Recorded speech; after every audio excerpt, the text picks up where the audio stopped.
Hi friends, welcome to Ramesh Katkam vlogs. ఈరోజు అయితే మా తమ్ముని బర్త్డే. నుండి కేక్ చూడి గారు, మా తమ్ముడు మా చెల్లె, ఇంకొక చిన్న చెల్లి దీక్ష నా పేరు.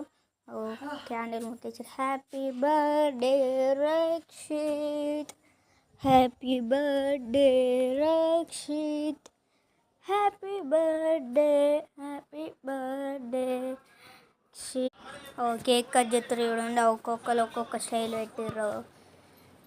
అందరు వచ్చారు. మా నాన్నమ్మ, తాతయ్య కేక్ పెడతారు మా తమ్మునికి. మళ్ళీ మా షార్వర్ కూడా పెట్టు అని చింద చూడండి పెడుతుండ్రు. మా తాత, మా మమ్మీ, మా డాడీ, అక్కడ నేను ఉన్నా రెడ్ కలర్ డ్రెస్. అందరి బర్త్డే అయిపోయాక కారం కేక్ వంచుతున్నాం. ఇప్పుడు మా తమ్ముడు ఎడుతుండే చూడండి.